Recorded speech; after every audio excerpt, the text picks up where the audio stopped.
Hello મિત્રો, તો આજે આપણે બનાવવાની છે ઝાલમુરી.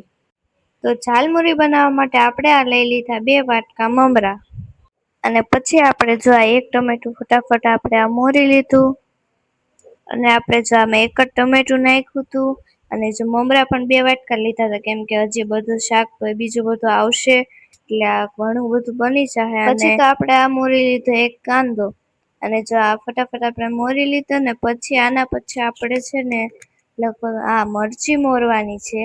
મરચી એટલે મેં તો હે ને મરચી નથી નાખી, મરચું નાખ્યું તો આમાં, કેમ કે પછી મરચી તો બહુ તીખી થઈ જાય એટલે. ને જો આને ઝીણું ઝીણું આ રીતે હે ને કટ કરી લેવાનું છે.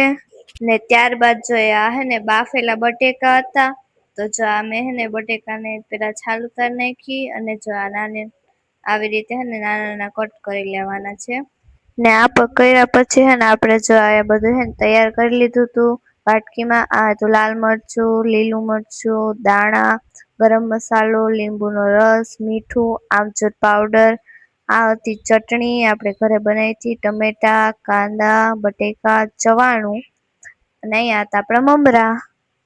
તો પછી તો આપણે એક એક કરી અને આ બધું નાખી દીધું. તો આ નાખ્યા આપણે ટમેટા, અને જો પછી નાખી દીધા આમાં આપણે કાંદા, પછી નાખી દીધા આપણે થોડાક બટેકા આપણે મોયરા હતા એ, અને જો બીજું નાખી દીધું તો આપણે આ લાલ મરચું પાવડર, અને ત્યાર પછી આપણે આમાં નાખી દીધું હતું લીલું મરચું સુધારેલું હતું, આપણે ઝીણા ઝીણા કટકા કર્યા હતા એ, અને આ હતા શિંગદાણા, તેલમાં આપણે આને ફ્રાય કર્યા હતા, અને આ છે ગરમ મસાલો થોડોક. અને જો આ તમારે સ્કીપ કરવો હોય તો તમે કરી શકો, કેમ કે આપણે પહેલાં જ લાલ મરચું નાખ્યું હતું.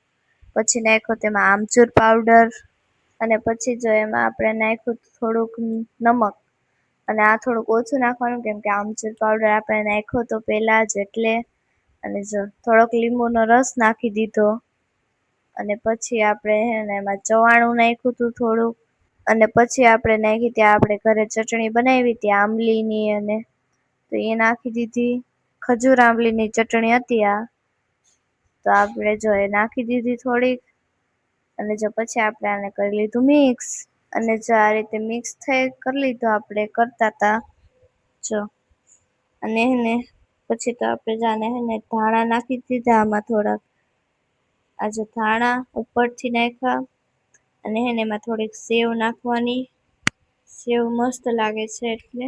આ જાડી સેવ હતી, અને ઉપરથી આપણે હે ને હજી એકવાર ઓલી ઝીણી સેવ આવે છે એ નાખવાની છે. આ નાખી દીધા આપણે જાડી સેવ, પછી પાછું મિક્સ કરી